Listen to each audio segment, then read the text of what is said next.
चलिए आई। अरे वो लोग के छोट भाई छोट लड़का हम गए कलाकार दीपक सूरदास। आप तमाम भोजपुरी भाई लोग के पैर छू के प्रणाम करते बानी, हार्दिक हार्दिक अभिनंदन करते बानी। चलिए आई भैया। अरे वह सबन के बीच में एगो माँ श्रद्धा के वंदना गावे रहल बानी। असन पूर्ण विश्वास वगैरह वो लोग जरूर बढ़िया लागी। अगर जे हमारा तरफ से कोनो प्रकार के गावे बजावे में कोनो त्रुटि भी हो जाए तो अपने घर के भी छोट बालक समझ के क्षमा करब सबे। ओहो में का भैया हम तो दोनों अक्संद बनी। अरे वो लोग के सामने हम तो देख तो ना सकेला का मना भैया, लेकिन अरे वो लोग दुलार प्यार दिले सबे तो दीपक सूरदास सुन के बड़ी गदगद रहेले। चली अरे वह सबन के बीच में एगो मास्टर के वंदना होता कैसे कि सरिया जब पोगिरी अरे तो सुते खातिर अरे तो रसी भातार सरिया जब पोगिरी।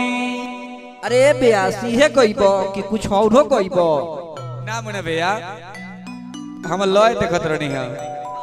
आई यही लय के लहार में एगो लड़का हमरे सर भक्त हो बिना वाली माई के दरबार में जाता आ कहता का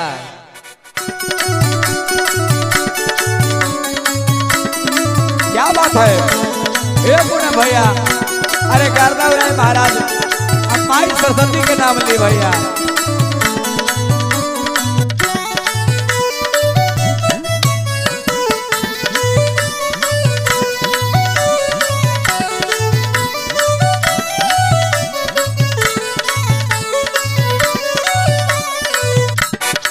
भैया लड़का कहता कैसे बिना बाली माई के कोरी ले गोहार हो चरण में नमन बार ए माई आई एनु जइतो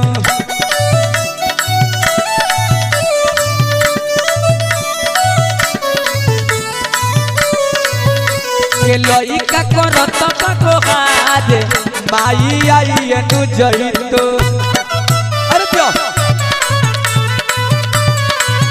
राउर लइका करत गोहार माई आई एनु जइती।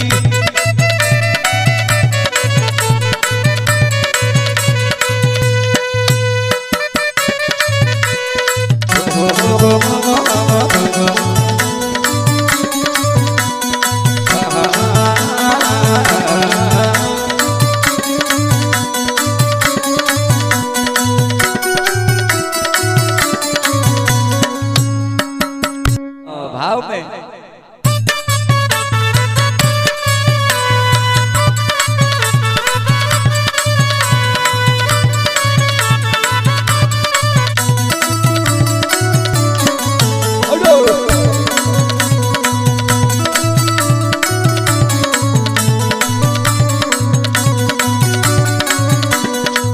लड़का कहता हे माई ने साज बने बाज बने आवाज बने तोहरे दिन बाकी आज हम गावत तनी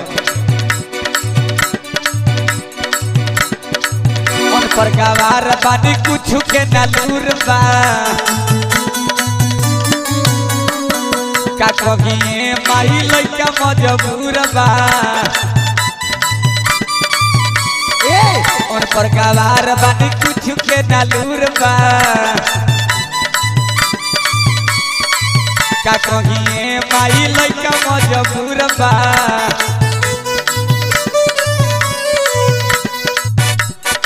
अरे जैसे तुलसी दस पान अरे दया पर सबलू हमनी पर रखी रखे ख्याल माई आई एनु जइतो।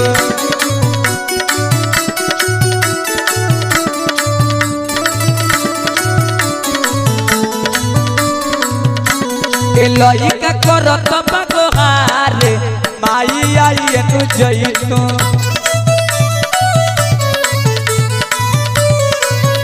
अरे लइका करो तो हाथ माई आई तो जइतो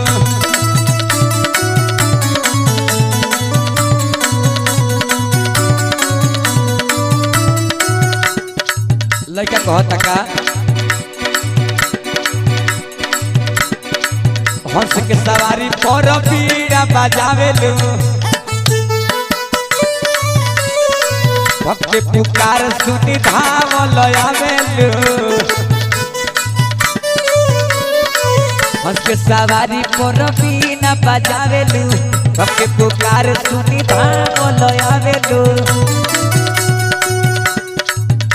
अरे मुना दीपक कोइल गुहार हो उनक बदद न ध्यान माई आई तू जइतो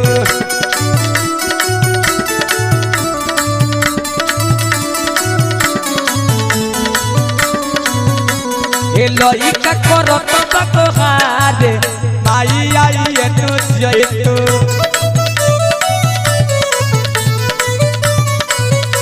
हे लइका करो तो हाथ माई आई तू जइतो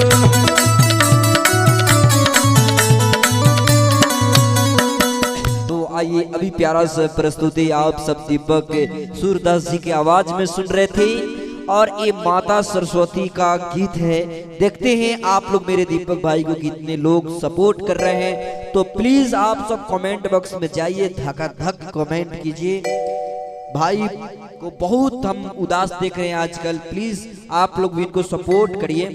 चलिए अच्छा लगा हो तो चैनल को सब्सक्राइब कर लीजिए, लाइक कीजिए। चलिए नेक्स्ट वीडियो में मिलते हैं, तब तक के लिए good take care, bye bye, जय हिंद, जय भारत, वंदे मातरम।